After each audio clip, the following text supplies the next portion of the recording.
ये आकाशवाणी रायपुर ही छत्तीसगढ़ी समाचार बुलेटिन के संग सोहेल खान यजदानी के जय जोहार। जम्मू सुनैया मल्ला देवारी तिहार के गाड़ा गाड़ा बधाई। अब सुनाओ आज के प्रमुख समाचार।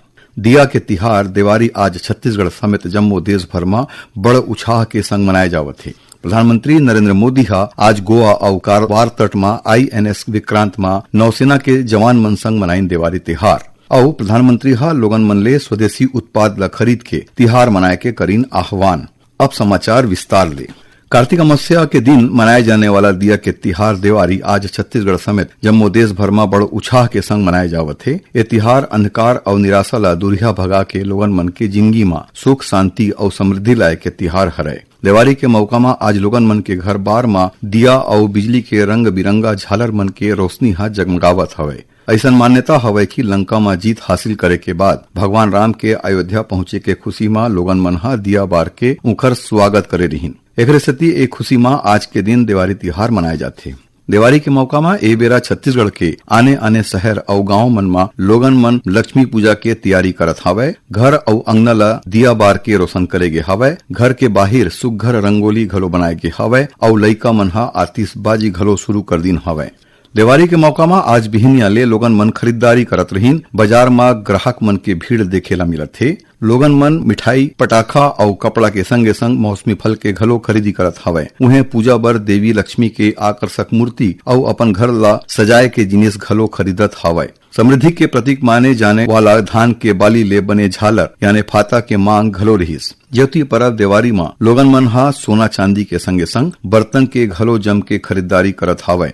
राष्ट्रपति द्रौपदी मुर्मू, उपराष्ट्रपति CP राधाकृष्णन और प्रधानमंत्री नरेंद्र मोदी के संगे संग छत्तीसगढ़ के राज्यपाल रमेन डेका और मुख्यमंत्री विष्णुदेव साय देशवासी मन ला देवारी के मौका में अपन बधाई और शुभकामना दीन है। प्रधानमंत्री नरेंद्र मोदी आज गोवा और कारवार तट में INS विक्रांत में नौसेना के जवान मन संग देवारी त्योहार मनाइन। ए मौका में ओमन किहिन की तीनों सेना के बीच सुघ्घर समन्वय ले ऑपरेशन सिंदूर के दौरान पाकिस्तान ला घुटना टेके बर मजबूर कर दे रहीन। पाकिस्तान किहिन की भारत के पहला स्वदेशी विमान वाहक पोत INS विक्रांत के सशस्त्र बल के क्षमता ला बताथे। उमन किहिन की INS विक्रांत सिर्फ एक युद्ध पोत नहीं हरे बल्कि यहाँ 21वीं सदी के भारत के प्रतिभा, दृढ़ संकल्प और वैश्विक प्रभाव के प्रमाण हरे। उमन किहिन की INS विक्रांत आत्मनिर्भर भारत और मेड इन इंडिया के बड़का प्रतीक हवे। प्रधानमंत्री नरेंद्र मोदी लोगन मन ले स्वदेशी उत्पाद ला खरीद के तिहार मनाए के आह्वान करीन हवे। श्री मोदी लोगन मन ले तिहार में खरीदे गे स्वदेशी उत्पाद ला सोशल मीडिया में साझा करे के बाद घलो किहिन ताकि दूसरा लोगन मन घलो स्वदेशी जिनिस खरीदे बर प्रेरित होवे।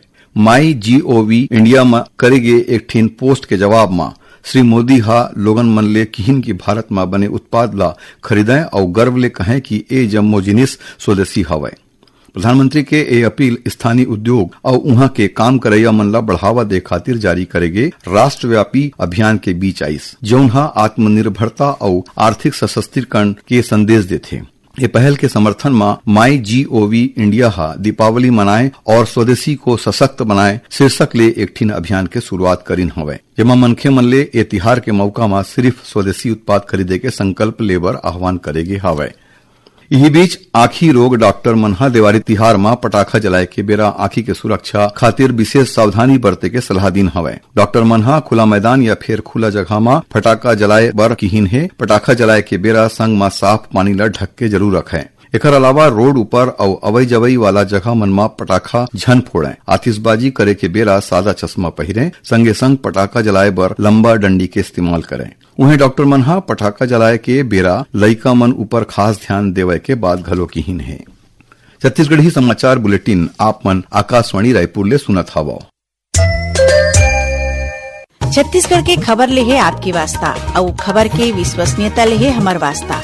आकाशवाणी समाचार रायपुर के प्रादेशिक समाचार बुलेटिन के संगे संग हमार समसामयिक कार्यक्रम आप रेडियो के संग अपन मोबाइल में घलो सुन सकत हो। आकाशवाणी समाचार फेसबुक, ट्विटर और यूट्यूब में घलो हावय।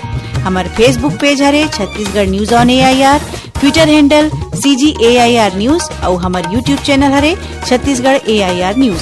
तो अब रेडियो के संगे संग आपके मोबाइल के माध्यम ले हम आप तक पहुँचत हन। छत्तीसगढ़ के हर खबर पर सुनत रहो आकाशवाणी समाचार।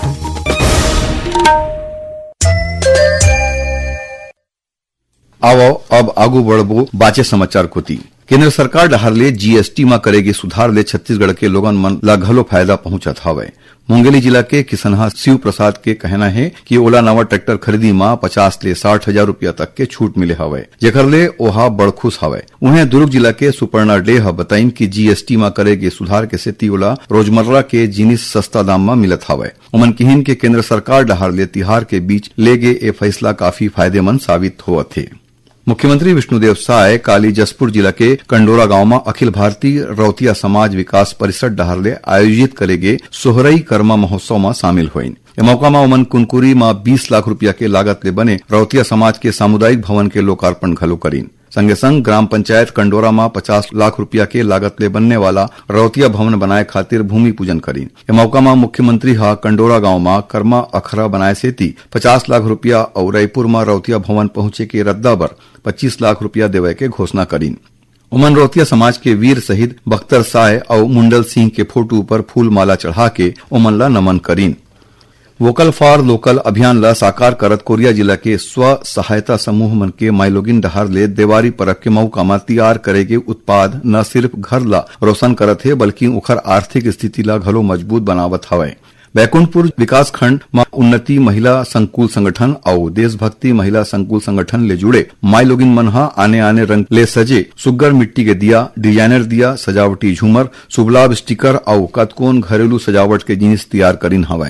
ये सजावटी उत्पाद ला बेचे खातिर बैकुंठपुर के बाजार में ओमन विशेष स्टॉल घलो लगाए हवे। मुख्यमंत्री विष्णुदेव साय हा लोगन मन ले देवारी तिहार के मौका में उहाँ के रहिया मन डहार ले बनाए गए जिनिस के खरीदी कर वोकल फॉर लोकल अभियान ला मजबूती प्रदान करे के अपील करीन हावे। गौरेला पेंड्रा मारवाही जिला के ग्राम सेमरा में 23 और 24 अक्टूबर के जिला स्तरीय पशु पक्षी प्रदर्शनी और प्रतियोगिता के आयोजन करी जाही। पशु चिकित्सा विभाग हा सबो किसान और पशुपालक मन ले प्रतियोगिता में शामिल होए के अपील करीन है। जानवा के मुताबिक 23 अक्टूबर के प्रदर्शनी के उद्घाटन के मौका में किसान मन के संग गोटबात करे जाही। उन्हें 24 अक्टूबर के पशु पक्षी प्रदर्शनी और प्रतियोगिता के आयोजन करे जाही।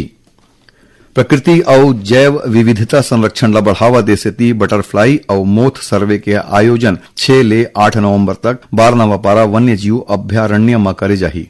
बलौदा बाजार के वन मंडल अधिकारी धम्मशील गणवीर हा बताइन कि 3 दिन के ये सर्वेक्षण के उद्देश्य से तितली और पतंगा मन के प्रजाति के पहचान, उखर प्राकृतिक आवास के अध्ययन और आम मनखे मन में जैव विविधता संरक्षण के भावना ला बढ़ावा देना हरे।